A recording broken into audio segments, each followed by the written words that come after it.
The Laṅkāvatāra Sūtra, Chapter 2, Part 50. Moreover, Mahāmati, there are two kinds of knowing: knowing that examines and knowing that is based on attachment to the characteristics of projection. Mahāmati, the knowing that examines focuses on the characteristics of self-existence of whatever exists and concludes that they are beyond the reach of the four possibilities and not graspable.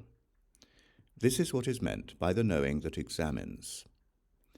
As for the four possibilities, Mahāmati, this means to be beyond the reach of sameness, difference, both or neither, existence, non-existence, or neither existence nor non-existence, permanence or impermanence. These are the four possibilities. Mahāmati, everything that exists is beyond the reach of these four possibilities. And you should practice examining everything, Mahāmati, according to them. Mahāmati, what is the knowing that is based on attachment to the characteristics of projection? Attachment to the characteristics of projection refers to attachment to the erroneous projection of solidity, moisture, warmth, and movement as characterizing the four elements, and attachment to proposition, reason, characteristics, and example as the foundation on which such falsehoods are based. This is what is meant by the knowing that is based on attachment to the characteristics of projection.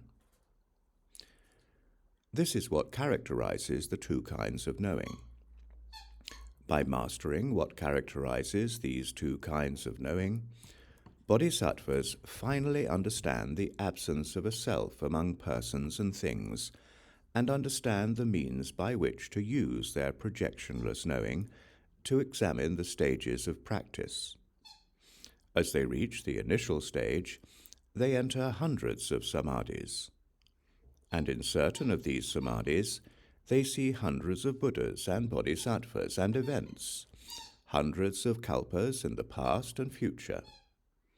And in the light of hundreds of Buddha realms, they come to know the characteristics of the higher stages.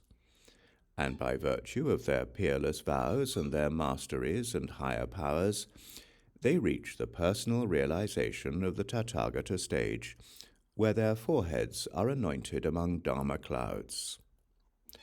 And with their minds well focused on the 10 inexhaustible vows, they bring others to perfection and manifest themselves in a variety of refulgent forms, while enjoying the bliss of samadhi and the personal realization of Buddha knowledge.